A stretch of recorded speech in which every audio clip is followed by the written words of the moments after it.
One is the real daughter. On the day I returned to the Costello family, the fake daughter Karen decided to teach me a lesson. While eating, she suddenly clutched her stomach, screamed in pain, and cried out, "Sister, even though I took your life, I didn't mean it. Why are you poisoning me?" My parents yelled at me for being vicious, and my brother grabbed a dinner knife, threatening to slash my face. But what they didn't know was that the soul within this body was no longer the timid Riley. It was now a crazy person who had been gunned down after killing 11 people in a psychiatric hospital. "Sis, using chopsticks to eat steak is fine at home, but doing it outside would embarrass the Costello family," Karen said gracefully at the dinner table, with a smile but evil intent in her eyes. She glanced at my steak and added, "Besides, steak shouldn't be well done. That's just common sense." My parents and brother all looked at me with disgust. To them, I was nothing but a country bumpkin, and they even thought breathing the same air under the same roof with me was pollution. Dad shot me a look and said, "You need to learn dining etiquette fast, or don't even call yourself a Costello." Mom stayed silent, just glancing from me to Karen, then smiled contentedly. She was silently telling me that even though I'm her biological daughter, she'd rather love the adopted one. My brother Oscar gripped his knife tightly and growled, "Just look at this hick." I knew bringing her back was a mistake. Karen, trying to seem thoughtful, said, "If sister is willing to learn, I'll definitely teach her well." Dad nodded approvingly at that, but glared back at me. "Are you a mute? Look at how considerate your sister is. Yet here you are, doing such disgraceful things, and you won't even say a word." Ignoring them, I used my chopsticks to gobble down the well-done steak, then wiped my mouth with a napkin and smiled, "Delicious." It felt amazing. Before this, I was a lunatic in a mental hospital. We had food worse than a dog's, more pills than actual meals, and when we did eat enough, we might get electroshocked, and the food would just come right back out. So when I entered this body and saw the feast in front of me, I couldn't care less about these noisy people around. All I wanted was to eat my fill. Feeling satisfied, I started to receive the original owner's memories. She was swapped at birth, but grew up in a loving environment with her adoptive parents, who were both teachers. Life was good, and she excelled in school, but she was soft-spoken. Riley never wanted to return to the Costello family, but her parents used her adoptive parents' jobs to coerce her. Back in the Costello home, she got no love from her biological parents or brother, just neglect. Her dad was strict, and her mom claimed she would treat Riley and Karen equally, even as her actions showed favoritism towards Karen. Oscar had a terrible temper, yet he was weak physically, and he adored Karen excessively, even plotting to get rid of Riley. Such a thrill? This family was full of nothing but rotten people, and I had no qualms whatsoever about doing away with them. I couldn't help but shout again, "Delicious." Dad slammed the table. "Riley, have you lost your mind?" Then he stood up, whipped off his belt, and said, "Maybe a beating will make you see the error of your ways." Watching him prepare to strike, I got even more excited. I don't bully the weak, but someone angry, irrational, and violent like him is my ideal prey. So before he got the chance, I climbed onto the table, grabbed a metal platter, and swung it right into his face. Dad staggered, blood pouring from his nose, and a tooth went flying. The room went silent, and everyone stared at me, too shocked to speak. Karen screamed and yelled, "Sister, how can you hit Dad?" I crouched like a beast over the table, creeping towards her, and asked, "What's wrong? Sad I didn't hit you too? Want to turn? Just say so, little beauty." I laughed maniacally, making Karen cower into Mom's arms. Mom shouted at me, "How ungrateful can you be? How dare you hit your father? Projection much." She said almost exactly what Karen did. Dad finally shook off his daze, yelling, "Riley, rebel again, and I'll throw you out of the Costello family." Wasn't the whole point that the original Riley didn't want to come back, and was forced by you guys? I parked myself on the table, grabbed a lamb leg, and took a bite. "You made me come back, and now you don't even like me. Every day, you look for excuses to insult me or beat me. You're the ones who are crazy." Dad's lip twitched, but he had nothing to say. Mom, however, was annoyingly insincere. "Riley, how can you say I don't love you? You're my flesh and blood. I'm your mother. How could I not love my own daughter?" I tugged on my cheap, white t-shirt and replied, "With my adoptive parents, no designer clothes, but no street vendor trash either. You claim to love me, yet you dress me like this?" I pointed at Karen. "Look at her in Chanel, while you put me in this crap. You say you're my mom, but I really wonder if you're even human." Mom hastily tried to explain. "I just didn't want you to become vain. It's my way of helping." I rolled my eyes. Dumping the clothes my adoptive parents bought me and putting me in garbage doesn't stop me from becoming vain. Honestly, it's just abuse through and through. Too. Mom wanted to say something, but couldn't, 'cause she knew she was in the wrong. She pretended to be mean to me just to show Karen. Mom was worried her real daughter coming back would make her fake daughter, Karen, upset. Karen jumped in. "Sis, Mom might have made a mistake, but she didn't mean it. How could you say she's not human?" Mom slammed the table. "Riley, I'm so disappointed in you, calling your mom inhuman." I rolled my eyes again. "You think you're human? Being mean to your daughter so the fake one doesn't feel bad. You really think people can't see through you? The housemates chat about it all the time. You seriously think no one knows? What, did the doctor yank out your brainstem with your wisdom teeth?" The Costello family had never been roasted like this before, and they were just stunned. Especially Mom, who's always been this naive woman. She screamed out loud. Oscar suddenly jumped up, yelling at me, "Bitch, I'm gonna kill you." Ever since I got back, that idiot Oscar's been trying to off me. I even caught him searching how to stage a suicide after a murder on his computer. Weak body, no brains, anger issues. I can't figure out how the original me got bullied by him. After he cursed, Oscar charged at me. I swung a lamb leg at his ugly mug like a baseball bat. He was so weak he passed out on the spot. "Oscar!" Mom screamed. Dad shot me a look and rushed to check on his son. Karen stared at me confused. She must have been thinking, how did the pushover become like this? But she quickly laughed and clutched her stomach. "Sis, even though I took your life, I didn't mean it. Why would you poison me? Framing me for poisoning her?" I raised my eyebrows, ready to take on Karen's new challenge. Mom hugged Karen tight and yelled at me, "Riley, how could I have such a vicious daughter? How could you poison someone?" Dad shouted, "Quick, call an ambulance." Karen hastily said, "Mom, Dad, you can't have sis arrested. Poisoning gets you a heavy sentence." Was that a hint for them to call the cops on me? Wow, this fake daughter isn't the brightest either. A family like this, how could they have such a scandal? I chuckled sarcastically. "Oh, my silly sister, don't you know why Dad insisted on bringing me back? With one more daughter, there's one more marriage alliance opportunity. No way he'd call the cops." Karen froze. She hadn't thought of that. Dad looked flushed, but I'd hit the nail on the head. He couldn't have me arrested. I hopped off the dining table and wiped my greasy hands on Karen, saying, "She's not poisoned, just upset stomach. She'll be fine once she lets it out." Karen was horrified. "What are you doing?" I smirked. "Found laxatives in the bathroom. Come sis, I'll help you out." Karen, instead of pretending to have stomach pain, fought back, pulling at Mom until she nearly fell. I looked at Mom, that naive lady. "Look how strong your foster daughter is, even when poisoned." Mom hesitated. Despite being dim-witted, she knew a stomach ache leaves you weak, let alone poison. And clearly Karen wasn't actually poisoned. Without giving Karen a chance, I kicked her down and dragged her by the hair to the bathroom. Then I fed her over a dozen laxatives. Soon the bathroom sounded like popping corn with Karen's cries. "Sweet revenge," I shouted. Before coming here, I was locked in a mental hospital because on the subway, some creep touched my thigh and said, wearing a skirt, "You must be trying to seduce men." I snapped back, "And you have a head to get chopped off?" I bashed his head until he died. I got caught, diagnosed with depression and bipolar disorder. They locked me up with my messed up family who bribed the staff to hurt me. But I ended up killing 11 of them before I was shot dead and ended up here. When no one bothers me, I'm totally fine. But when provoked, even I don't know what I'll do. Dad, Mom, and Oscar looked at me in horror. I looked right back, coldly saying, "Don't mess with me and we can live peacefully. Try something, and I'll go nuts playing with y'all." For I went back to my room feeling annoyed.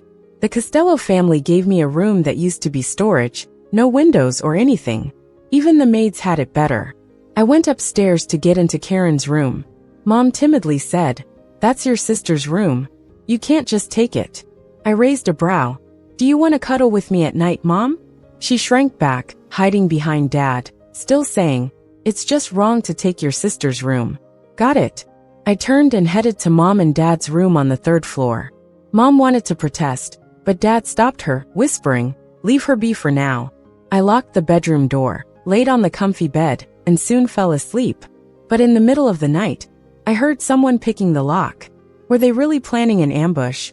I jumped up, grabbed the heavy crystal ashtray off the nightstand, and waited by the door. Seconds later, the door opened. Oscar, sneaky as ever, peeked in with a bat in hand. Behind him were Mom and Dad. Dad quietly reminded, don't hit her face, and don't really hurt her. We need her for the marriage alliance. Oscar gritted his teeth.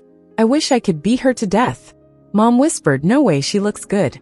Even if she doesn't know etiquette and can't marry a noble peer, she can marry an older man. Those men like a little wildness. Mom, you seem to know a lot about older men, huh? I snickered. Then bam. The ashtray in my hand hit Oscar's face. Oscar already looked like a genetic mishap. Dad and Mom are good looking, but he's just ugly. With my ashtray smack, he looked like a cooked potato dropped on the floor and stepped on. He screamed out, blood pouring from his nose and mouth. I grabbed a baseball bat and charged at Dad and Mom.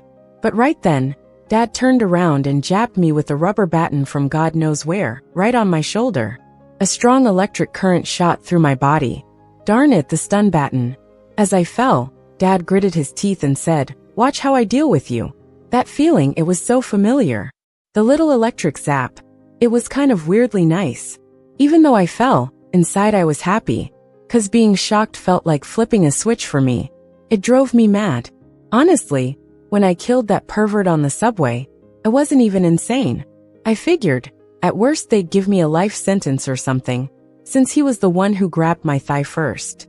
But the pervert's family thought if I went to jail, it'd be tough for them to handle things, so they made up mental illness records for me.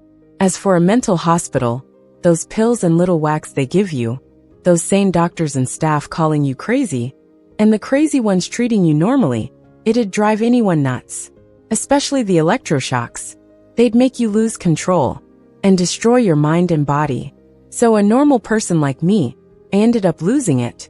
Now I time traveled, and getting shocked again actually got me hyped. Watch how I deal with you. By the time Dad shouted that, I was already up and about. In his shock, I snatched that electric baton from him. You! Dad turned into a stuttering mess. Mom hid behind him, peeking nervously, scared out of her wits. I grinned, zapped myself for fun and laughed out loud. Madman, total madman. Dad ignored Mom and ran. But Mom didn't dare stay, instinctively grabbing Dad's shirt. And down he went. But she didn't stop, just bolted away. Dad face planted hard, but in the air, groaning in pain. I rushed over, gave him a gun-like jab, solved his constipation issue for years on the spot. He foamed at the mouth and passed out. Just as Oscar crawled out of the bedroom, he saw this and scrambled the other way faster than a dog. I yawned, suddenly feeling bored. This family's fighting skills weren't worth my time. Then the bathroom door opened, and Karen walked out, one hand on the wall and the other on her belly. Just so happened Dad woke up reaching out. Karen, help your dad. Karen flinched, holding her stomach. Oh, it hurts, Dad. I need the toilet, hang in there. I walked over, sat down hard on Dad's back, and pushed his face to the ground with my foot. See? Even your good daughter won't help you. Dad yelled, isn't it your fault? You homewrecker. Ever since you came back, the whole family's in chaos. I hit him over the head with the electric baton, saying, so I deserve to be bullied by you all? There's surveillance here, just check it. You'll see Karen framed me with the chopsticks and steak. But did you check? No, you didn't. It's not about trusting Karen, is it? It's about ignoring me, letting Karen set me up for fun. Dad swallowed his words. 'Cause he knew I was right.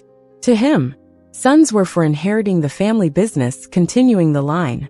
And daughters, whether real or fake, were just marriage tools for cementing family power. So he felt no connection to his blood daughter. The adopted daughter, though not related, had been with him for years. There was a bond there. So he'd let Karen play her games, even helped her for her pleasure. After all, the nicer he treated Karen, the more she'd give back after marriage. I stood up, no longer caring for him, and returned to my room. One last time, don't mess with me. This time, I didn't even close the bedroom door. Slept so loudly it echoed, but nobody dared come in. Next day early, I woke up right on time, just past 4 a.m. Just like before the time travel, I went for a morning jog. The original body was still a little weak. Otherwise, handling the Costello family would have been a breeze. After exercising and a shower, the maid had breakfast ready. I sat at the dining table as the maid brought my food, eagerly saying, "Miss, here's your crab bun. Enjoy while it's hot. You eat it first."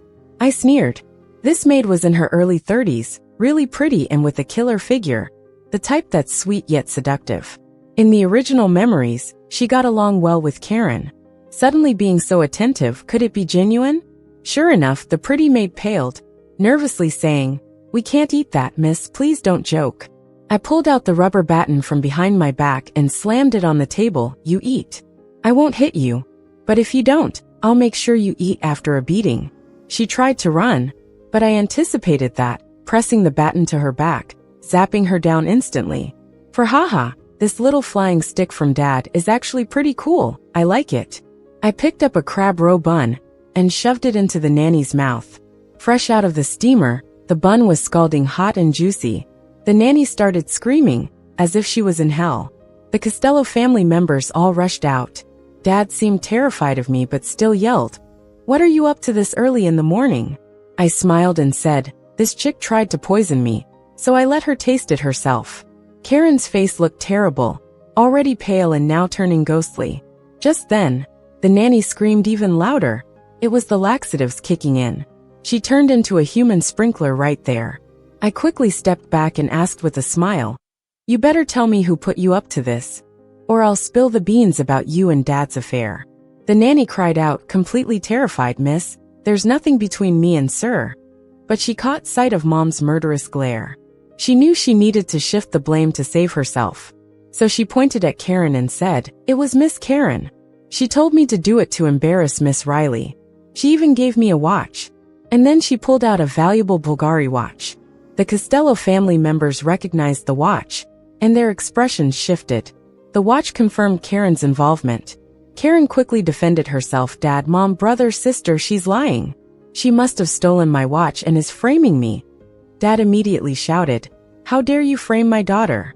You're fired. Get out of here." Mom coldly added, "Leave." Oscar even went over and started dragging the nanny out by her hair. They all knew the truth, but just didn't care. The original owner was truly pitiful. I sneered inwardly. After such a mess, the Costello family wasn't in the mood for breakfast. I made myself some noodles, ate until I was full, and got ready for school.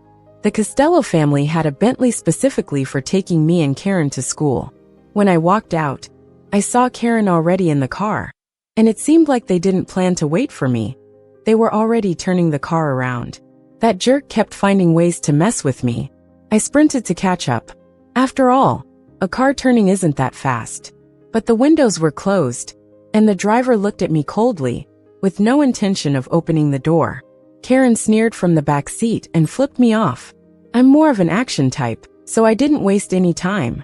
I pulled a baton out of my backpack and started smashing the windshield. Within moments I shattered it. The driver wouldn't take me to school, but he wouldn't dare to run me over either. I jumped onto the hood, cracked the windshield some more, and kicked it until there was a big hole. Half my body slipped inside. "Bastard, you dare mess with me?" I grabbed the driver's tie and yanked it hard, punching him a few times for good measure. "Miss Riley, I was wrong. It was all Miss Karen's idea. Please don't make this difficult for me." The driver started to cry. Like saying sorry would fix things. I hopped off the hood, used the baton on the airbag trigger point, and set it off. The airbag exploded, leaving the driver stunned. In the back seat, Karen was so shocked she screamed. I walked over, smashed the car window with the baton, and dragged Karen out. "Looks like you're craving some more laxatives." I pulled a laxative out of my backpack. Karen saw it and started wailing like a baby. She tried to run, but I electrocuted her, then force-fed her the laxative. Karen ran for her life, screaming as she went. It looked like Iron Man's suit had booster jets on, propelling her faster. Not far away, Dad was about to go to the company. His face looked grim when he saw me, but when our eyes met, he quickly got back in his car. I walked up and stopped the Rolls-Royce. "I'm taking this car to school." Dad didn't even hesitate. He got out and left right away. I think I finally scared him for good. Riding in the Rolls-Royce, I got to school. Class went on as usual. I tackled my homework and thought college students sure don't study as hard as high schoolers. Or else, why couldn't I solve these problems? I didn't expect Karen to show up after morning study.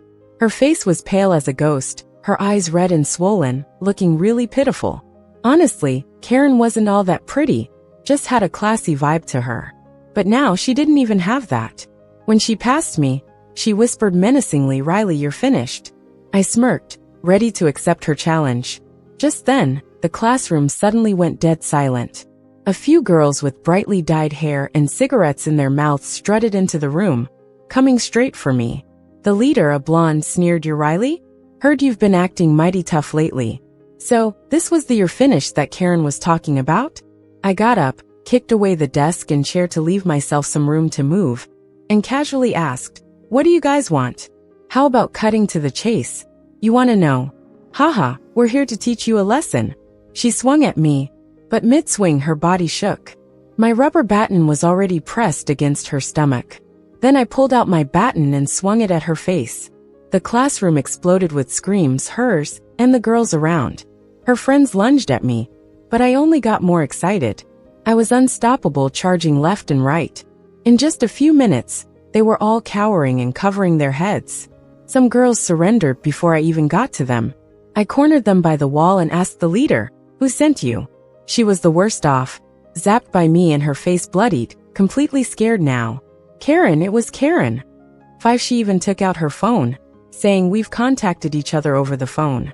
She even gave me $10,000. Everyone turned to look at Karen. Looking pale, Karen explained, "Sister, are you setting me up by getting them to act?" Yet, some people believed it. To them, Karen was the well-mannered and intelligent young lady of the Costello family, while I was just the recently found and less favored member of the family. At that moment, a tall guy stood up in the back of the class. He thought he looked cool as he tossed his hair and walked towards me with a fake cold demeanor. "Riley, even though we're engaged, I told you before I like Karen. Why would you hurt her out of jealousy?" More people sided with Karen. They relished the drama of two sisters fighting over a man. The guy named Jack was a rich heir. I started laughing. "Are you kidding me? Even if you don't have a mirror at home, you could use a puddle to check out that ugly face before thinking I'd be interested in you." Honestly, Jack wasn't handsome, just tall with good clothes. He didn't even have any charisma. He was full of arrogance. If his family wasn't rich, he'd probably get beat up 8 times a day minimum. Jack's face turned ugly. "You're asking for it. I'm gonna beat you up." He raised his hand, aiming to slap me. I stepped back, lifted my leg, and went straight for a low blow. Jack clutched his legs and fell to the ground, crying out in pain. "Call me the ball buster." I let out a cold chuckle, then turned to Karen. "You ever heard of the law? Right now, the chat records are clear, the money transfer records are clear, but you're accusing me of staging a scene without any solid evidence. This little lady's testimony doesn't mean much. So, if I call the cops now, you're probably looking at legal trouble." Karen was completely taken aback, and to be honest, I was bluffing a lot. But everyone else bought it. Seeing this, Karen tried playing the emotional card. "Sister, we're family. You can't do this to me." "Family?" I raised an eyebrow. "I'm the one with Costello blood, and you're just the adopted daughter. We're not real sisters." The room erupted in murmurs. The fact that Karen was adopted had never been made public by the Costello family, and Karen had been carrying herself like a rightful daughter since my return. Now that I exposed her, it was like a huge slap across her face from everyone around. "Don't worry, I won't call the cops." I grinned, pulling out a pack of pills. "But you're not getting away without some punishment." Seeing the pills, Karen was stunned. Because these were the laxatives she gave a maid to use against me. I didn't give them a chance to react. Made all of them swallow a pill, even Jack. Then they rushed to the restroom, but I beat them there, blocking the door. In no time, they became a spouting brigade, spraying as they ran. The whole school was in chaos. I seized the chance to collect the phones from the little lady and Karen. With such a big scandal at school, of course, the parents would be notified. Before long, my dad showed up, along with Jack's mom and the parents of the little lady crew. In particular, those parents rushed at me like they wanted to tear me apart. I hopped onto the principal's desk, holding up my phone. "Your kids took money to beat me up. I've got chat logs and bank records. If you touch me, I'll call the cops, and they'll have a record, so think about it." Those parents calmed down. Truth is, most parents know what kind of kids they have. With evidence in my hand, they didn't dare make a move. The principal was stressing out, practically pulling his hairpiece off, looking at my dad in distress. It was, after all, a clash between the Costello family daughters. Dad was helpless, whispering to the principal, "I'm powerless here. If she goes crazy, she might pull you into her office." The principal was shocked, unable to resist asking, "I remember Riley being quite the excellent student, a good kid. How did she end up going crazy because of your family?" Dad was speechless. He wondered the same. How did his once compliant daughter become this wild? Was she really driven mad by them? I couldn't bother with more nonsense and pointed at Karen. "Expel her, or this won't end. I'll go to the police, find reporters, make a scene. You'll all regret it." The principal was sweating bullets, thinking if I really went out of control, he'd have to retire early. Dad definitely didn't want it blowing up, as it would tarnish the Costello family name. Seeing the situation, Karen rushed to Dad, crying, "Dad, it wasn't me. It was my sister framing me. Please, Dad, help me."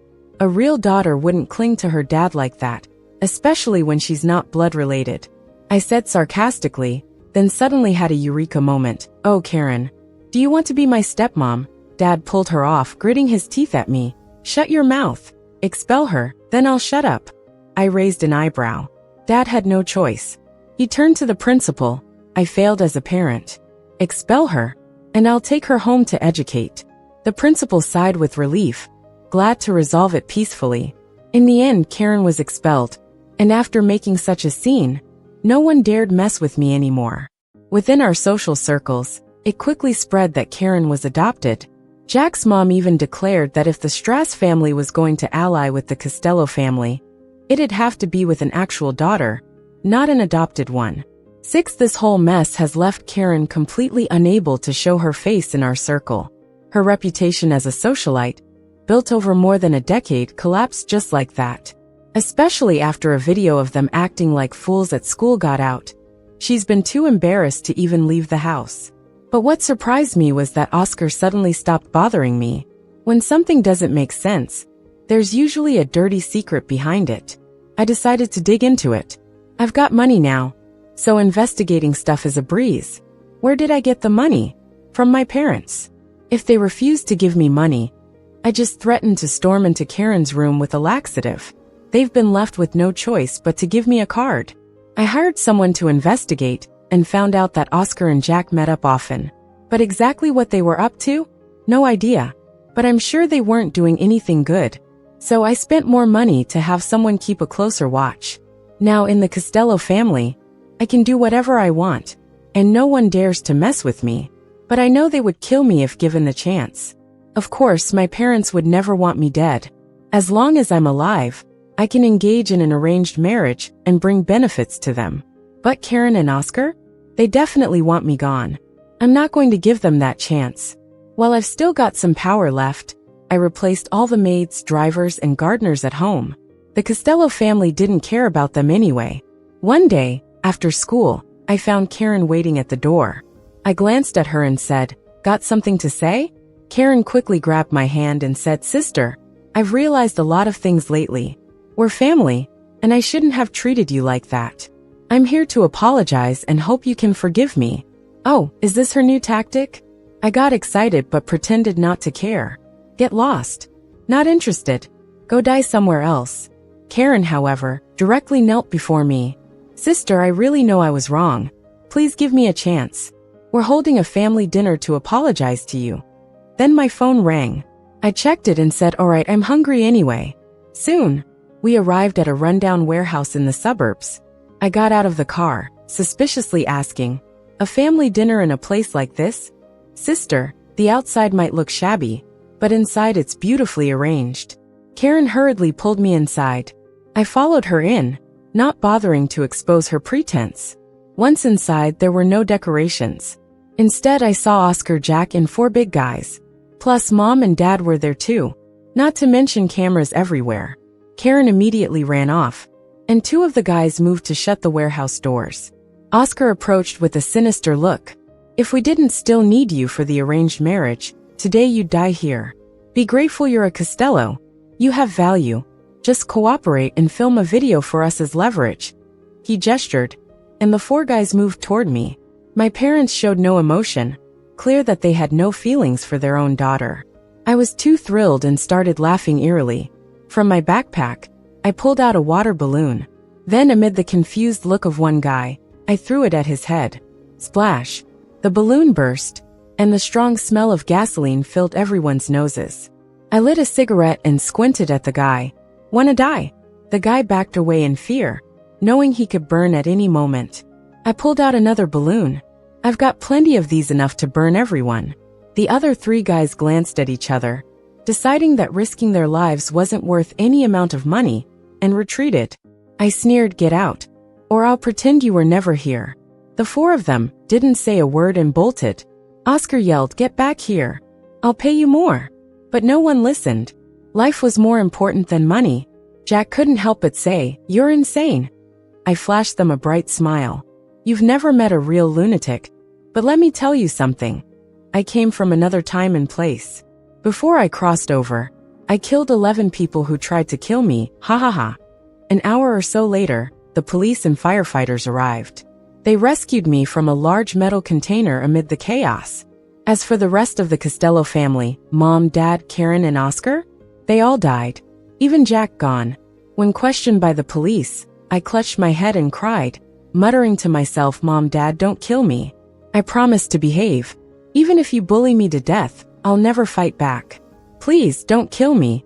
The police sent me to a hospital, but left guards to watch over me. Physically, I was fine, but mentally, not so much. So they had someone perform a psychological evaluation.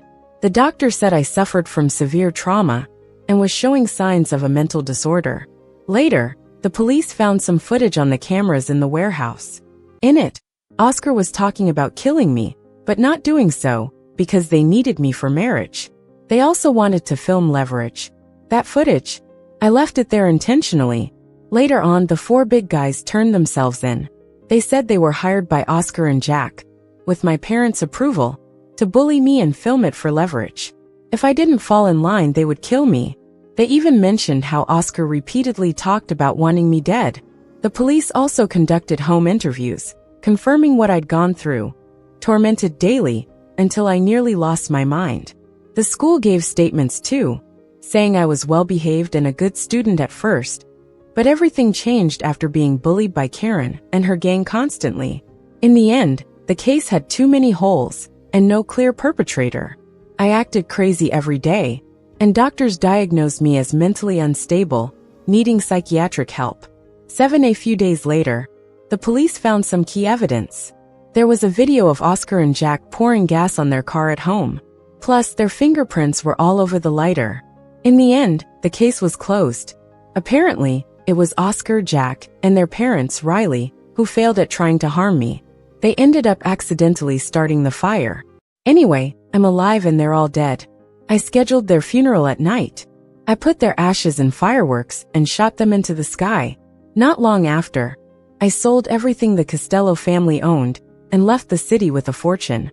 As for that day at the warehouse, I had sent someone to check things out and got solid info sent to my phone. That's why I let Karen go there. I was always looking for a chance to take them all down, and they handed it to me. I had to seize the moment. I also started that fire, but I left no evidence behind. I hired 4 big guys, and they had no choice but to take my money and back me up. Now, I just want to move somewhere else and live a simple and happy life.